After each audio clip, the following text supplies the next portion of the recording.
तो पुण्यात्माओं, जो नए नए भक्त आते हैं वो बहुत विचलित हो जाते हैं कि ये तो हम भी जैसे सत्संग में आते हैं, इसमें भी पाप होते हैं, हम भी खाना बनाते हैं उसमें पाप होते हैं, हम पोछा भी लगाते हैं उसमें भी पाप होते हैं। बिल्कुल ठीक होते हैं।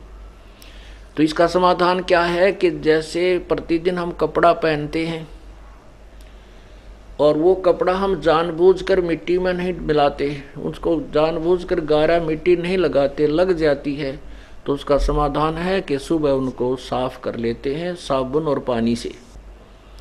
तो ऐसे जो आपको ये ज्ञान, ये नाम, ये क्रियाएं जो बताई हैं भक्ति की, ये आपके प्रतिदिन के जो हो रहे हैं अनजाने में पाप, जानकर तो हम करेंगे नहीं, अनजाने में भी हो जाते हैं, तो उनको ये स्वाभाविक कर्मों में जो पाप होते हैं इनको ये समाप्त हो जाते हैं, कट जाते हैं, इस सत्य साधना से कट जाते हैं।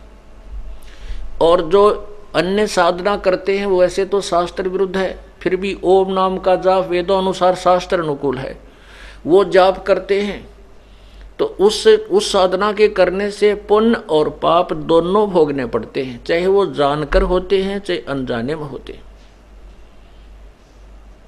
उनको दोनों भोगने पड़ते हैं। पुण्यों का अलग अकाउंट है, पाप का अलग अकाउंट, उसमें कोई फेरबदल ये भगवान नहीं कर सकते। केवल पूर्ण परमात्मा कबीर देव, कबीर भगवान वही कर सकता है जब हम उसकी शरण में आ जाते हैं। परमात्मा कहते मासा घटे न तिल बध, विद न लिखे जो लेख, साचा सतगुरु मेट कर ऊपर मारे मेख। गरीबदास जी ने अपनी अमृतवाणी में प्रभु की महिमा बताई है कि जब तक हम कबीर परमेश्वर की सत्साधना पूर्ण संत से लेकर नहीं करते, तब तक हम दोनों ही, हमारा कोई भी परिवर्तन किसी कर्म में नहीं हो सकता। सच्चा सतगुरु यानी पूर्ण संत उनको खत्म करके और फॉर एवर समाप्त कर देता है, ऊपर मेख मार देता है, अर्थात उनको खत्म कर देता है। परमात्मा खुद कहते हैं कबीर साहब, जब ही सतनाम हृदय धरो, भयो पाप को नासे, मानो चिनगी अग्नि की बाई पड़ी पुराने घास। जैसे सूखा ढेर चाहे लाखों टन पड़ा हो घास, उसमें एक माचिस की सीख तिल्ली लगा दे जला करके, वो पूरे घास को जला कर राख कर देती है, और हवा उसको आंधी आती है उठा कर इधर उधर फेंक डालती है। इसी प्रकार हमारे संचित कर्म जो पाप कर्म हैं वो बहुत बड़ा ढेर बना हुआ है, और उसके आधार से जो पुण्यात्मा सत्साधना नहीं करते, वो साधना करने वाले जो शास्त्र विरुद्ध साधक लाखों वर्ष नरक में पड़े रहते हैं, 84 लाख योनियों को भोगते रहते हैं उन कर्मों को भोगने के लिए। वो भोग कर ही समाप्त कर सकते हैं, वो खत्म नहीं कर सकते। यजुर्वेद अध्याय नंबर 8 के मंत्र 13 में स्पष्ट किया है कि पूर्ण परमात्मा की सत्साधना करने कोई भी करे, चाहे कोई संत करे, चाहे कोई ऋषि करे, चाहे देवता करे, चाहे कोई भगत करे, उनके सब पापों का नाश पूर्ण परमात्मा कबीर अंगारी असी। यजुर्वेद अध्याय नंबर 5 के मंत्र 32 में कहा है कबीर अंगारी असी बंभारी असी। अंगारी माने पापों का शत्रु, अरि माने शत्रु, अग माने पाप अर्थात पाप विनाशक, और बंभारी बंधनों का शत्रु, काल के बंधन को काटने वाला, वो कबीर परमात्मा है। और वो सतधामा रितधामा सतलोक में रहता है। आपको थोड़ी सी झलक यजुर्वेद की दिखाता हूं, जिसमें स्पष्ट किया है कि कबीर अंगारी, अंगारी माने पापों को काटने वाला। ये देखिएगा यजुर्वेद, इसके अनुवादक हैं महर्षि दयानंद सरस्वती। और कहाँ से ये प्रकाशित है? प्रकाशक हैं सर्वदेशी कार्य प्रतिनिधि सभा 2/5 महर्षि दयानंद भवन, रामलीला मैदान, नई दिल्ली।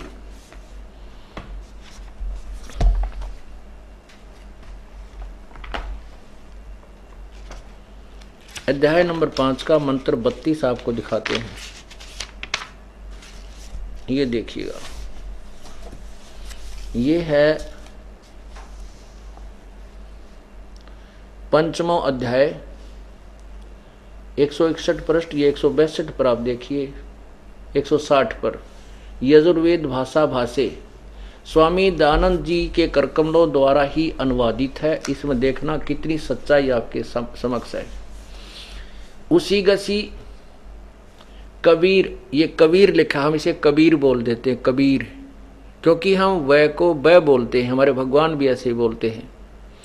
कबीर कबीर अंगारी असी बम्भारी अविसुरसी दुअसवान सुधन्नु असी मार जालिए।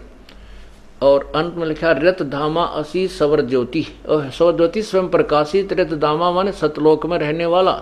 अब स्वामी जी के द्वारा किया हुआ अनुवाद देखिए। हे जगदीश्वर, जिस कारण आप उसी कांतिमान असी माने हैं। अंगारी माने खोटे चलन वाले जीवों के शत्रु। व अंगारी का अर्थ होता है अग माने पाप, अरि माने शत्रु, यानी पापों के शत्रु। चलो आगे देखिए। कबीर, इन्होंने इस कबीर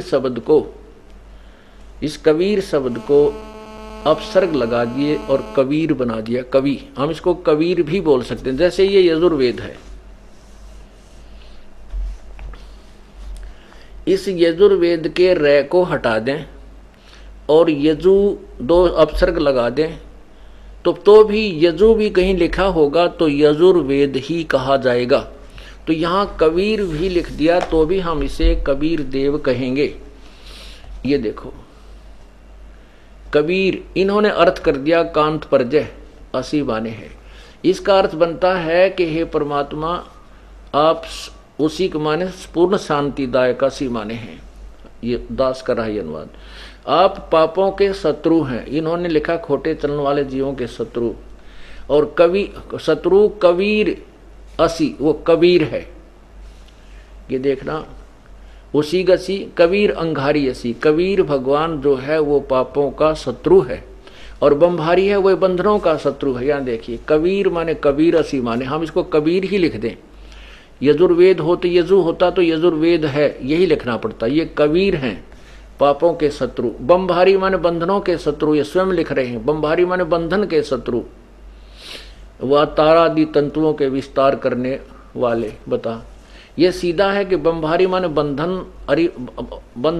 बम्भर माने बम्भ माने बंधन और अरि माने शत्रु। बम्भारी बंधनों के शत्रु, यानी बंदी छोड़, बंधन काटने वाले, बंधनों का नाश करने वाले, वो कबीर ही हैं। अच्छा नीचे देखियो, सवर ज्योति का अर्थ होता है स्वयं प्रकाशित। इन्होंने इसमें फेरबदल किया है, अंतरिक्ष को प्रकाश करने वाले। और रतधामा, सतधाम युक्त हैं। ओए होए, रतधामा माने सतधाम कहो, सतलोक कहो, सत शाश्वत स्थान कहो। ये तुम रतधामा माने सतधाम युक्त हैं, असी माने हैं। इससे क्या सिद्ध हुआ? इससे ये सिद्ध हुआ कि कबीर अंगारी असी, अग माने पाप, अरि माने शत्रु, पापों का शत्रु है। और बम्भारी बंधनों का शत्रु, बंधन काल के बंधन, कर्म के बंधन से हम बंधे हुए हैं। कर्मों के आधार पर हम सब, कोई पशु बनता है, कोई पक्षी बनता है, कोई मनुष्य बनता है, कोई राजा बनता है, कोई कुछ बनता है, और फिर 84 लाख योनियों में घूमते रहते हैं। तो इस कर्म के बंधन को काटने वाला बम्भारी वो कबीर असी, कबीर है। और रतधामा, सवर ज्योति स्वयं प्रकाशित है, वो उसके शरीर से प्रकाश निकलता है। वो रतधामा सतलोक में रहता है, सतधाम युक्त है। यही प्रमाण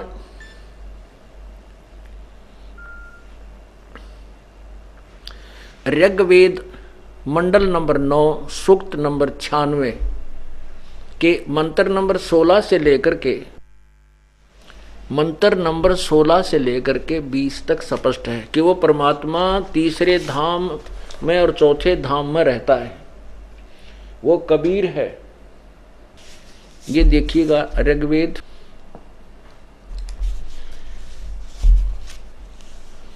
महर्षि दानंद सरस्वती, क्योंकि इनकी छाप ला देते हैं ये।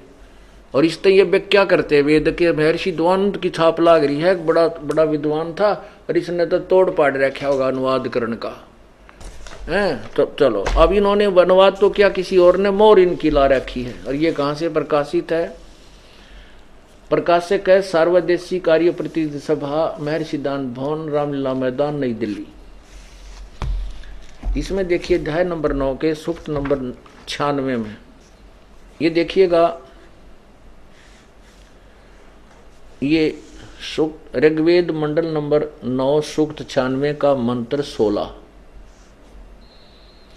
इसमें कहा है कि हे परमात्मन, सर्वोपरि रहस्य चार श्रेष्ठ नाम जो तुम्हारी संज्ञा है आप उसका ज्ञान कराएं। इसमें यह कहा कि आपका जो वास्तविक नाम है उसके विषय में जानकारी दें। अब ये मंत्र नंबर 17 में कहा है कि शिशुम, यह शिशुम जगानम हरियंतम मर्जंती सुबंती विहन्नम ऋतो गणे गणेन कबीर गिरभी। ये कबीर, ये रे ग की ई की मात्रा पर रे लगा है, कबीर गिर भी, ये गिर भय के ऊपर भी रे लगा हुआ है, तो इसको कबीर गिर भी, कबीर कबीर माने कबीर, गिरह माने वाणी। इन देखिए यहाँ पर इन्होंने अनुवाद किया है शिशुम। शिशुम का अर्थ है कि भगवान जो शिशु रूप में प्रकट होता है वो बड़ा होकर के अपनी महिमा आप ही बताता है। यहाँ देखना, ये है कबीर का इन्होंने कर दिया कवि लोग, कबीर का अर्थ लिख दिया कवि लोग, गिर गिर भी माने वाणी द्वारा।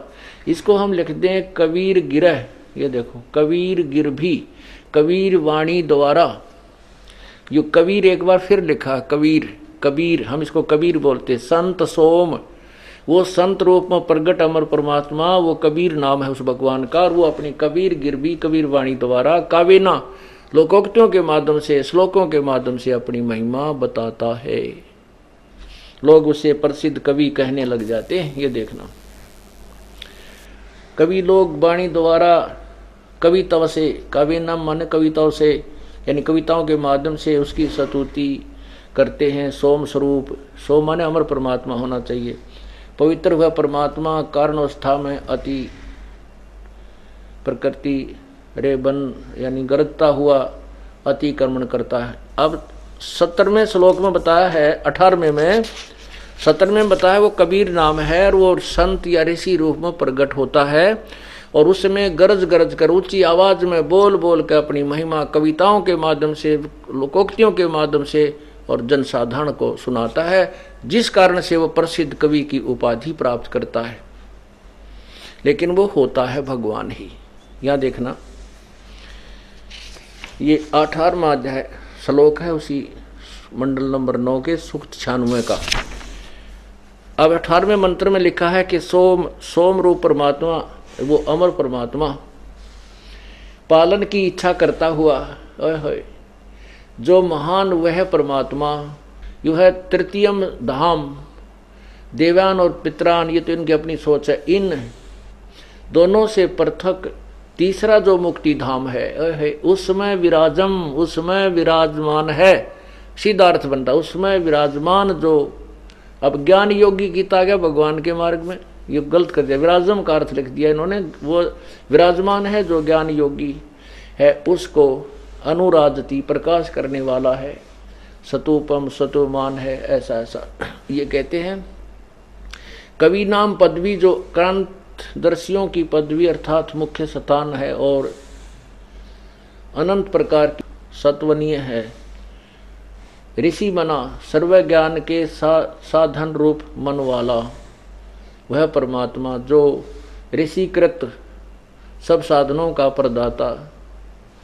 ये कोई बात हुई? इसका सीधा अर्थ है जैसे आप इस परमेश्वर के सार संदेश में, और एक नई पुस्तक बनी है ये आध्यात्मिक ज्ञान गंगा, इसको आप यहाँ से प्राप्त कर सकते हैं बुक स्टॉल से। ये है आध्यात्मिक ज्ञान गंगा। इसके अंदर अब आपको थोड़ा सा इसका अनुवाद सुनाते हैं।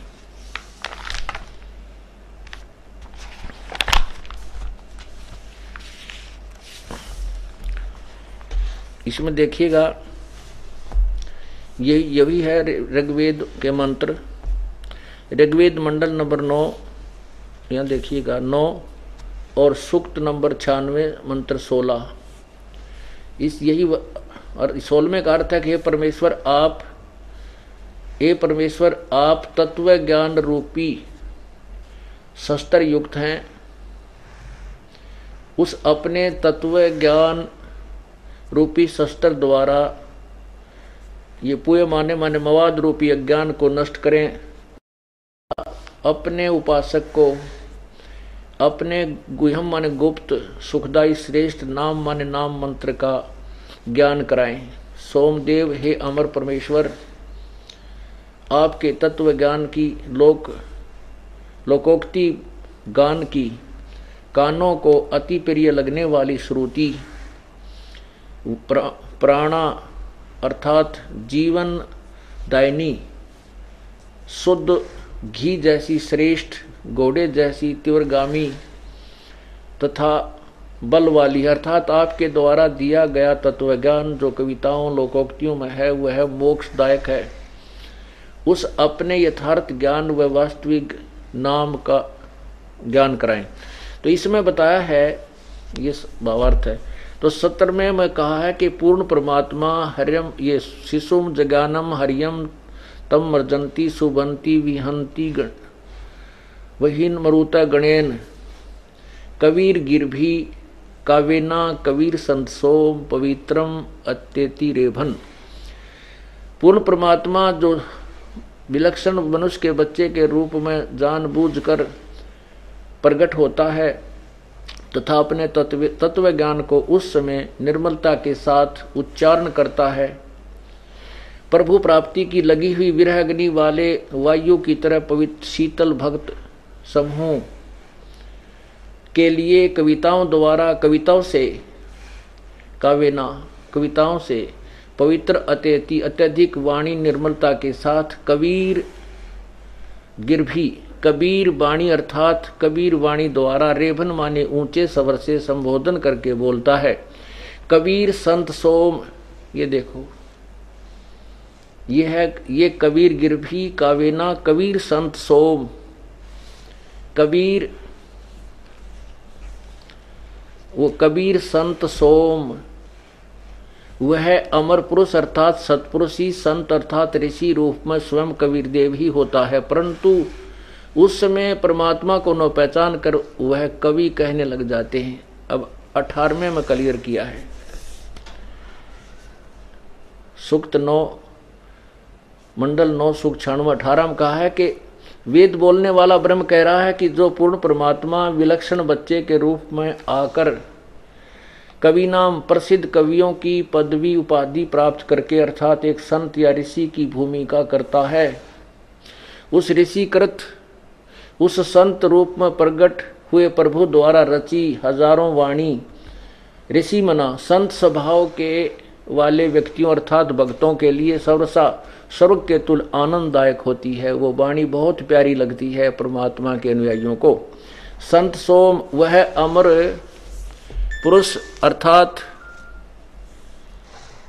सतपुरुष तृतीया माने तीसरे धाम माने मुक्ति लोक में अर्थात सतलोक की मही से सुदृढ़ पृथ्वी को स्थापित करके पश्चात मानव सदृश संत रूप में सतोप माने गुम्बद में ऊंचे टीले जैसे सिंहासन पर विराजमान उराजती उज्ज्वल स्थूल आकार में मानव सदृश शरीर में विराजमान है। ये इसका वास्तविक अर्थ है।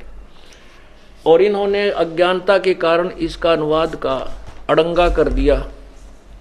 अपने अज्ञान को सर्वोपरि रखने के लिए शब्दों के अर्थों को भी घुमा डाला, बर्बाद खराब कर दिया। तो ऐसे परमात्मा बता रहे हैं कि जैसे तुम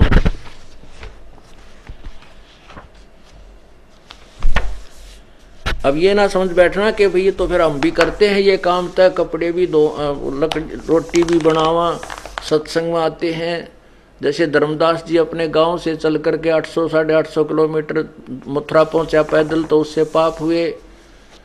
परमात्मा उसको बता रहा है कि जो तुम पुण्य करते हो वो पुण्य अकाउंट में, जो पाप करते हो वो पाप अकाउंट में, दोनों भोगने पड़ेंगे। उसलिए बता रहे हैं सत्य ब्राह्मण की है हत्या, जो चौंका तुम देवो नेता। ब्राह्मण से हत्या जो होई, जल स्नान करत हो सोई। चौके कर्मी किट मर जाई, सूक्ष्म जीव जो दिखे नाही। हरि बाती पृथ्वी के रंगा, अंत कोट जीव उड़े पतंगा। तारक मंत्र कोट जपाही, वो जीव हत्या उतरे नाही। परमात्मा कहते हैं तुम कितने ही तारक मंत्र पार होने के मंत्र करें जाइयो, तुम्हारे इन साधनों से, इन मंत्रों से वो जीव हिंसा, वो पाप कर्म तुम्हारा समाप्त नहीं हो सकता।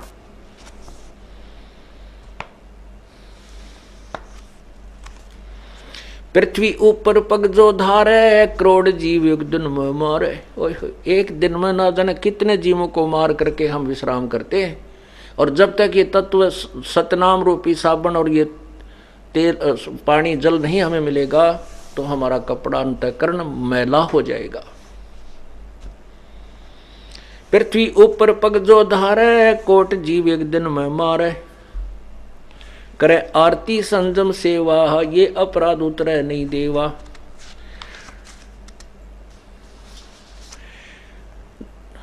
ठाकुर घंटा पवन झकोरे, कोट जीव सूक्ष्म सिर तोड़े। जैसे तुम घंटी बजाते हो, टाली बजाते हो, भगवान की आरती करते समय कह रहा कितने जीवों को जो उस डंडे और उस जो है ना घंटी के ऊपर लगे होते उनको मार रहे हो, ना जाने कितने जीवों को उस समय भी तुम हिंसा कर रहे हो। स्तुति करते समय भी, आरती करते समय, धूप दीप और अर्पण अंगा, अंत कोट जीव जरे विहंगा। जो तुम जोत जलाते हो, दीप जगाते हो, इसमें भी ना जाने कितने जीव मरते हैं। तो पुण्यात्माओं, हम भी दीप जोत जगाते हैं, हम भी ये सभी कर्म कार्य क्रिया करें, लेकिन हमारे पास वो मंत्र है जिससे हमारे पास वो मंत्र है कि इससे ये पाप हम जानकर नहीं करते। दीप, क्योंकि हवन करना आदेश है, उसके लिए हम हवन यज्ञ, धार्मिक यज्ञ करते हैं। जैसे यहाँ भंडारा चलता है, इसमें भी जीव मरे। बर्तन साफ करा, इसमें भी मरते हैं। ये मैट बिछावा झाड़ा, इसमें भी मरते हैं। लेकिन हमारे पास वो मंत्र है, वो औषधि है जिससे पाप नष्ट हो जाते हैं। जैसे एक ऐसी औषधि बन गई है कि किसान जब फसल बीज देता है तो उसके अंदर घास अड़ंगा फिर उगाता है, तो उस खरपतवार को नाश करने के लिए एक औषधि डाल दी जाती है पानी में सिंचाई करते समय, और वो औषधि फसल को हानि नहीं करती, उस कुबाड़ को नष्ट कर देती है, खरपतवार को जला देती है। ऐसी औषधि अब इस दास को प्राप्त हो चुकी है, और अपनी भक्ति रूपी खेती को अड़ंगा रहित कर लेना, करते रहना।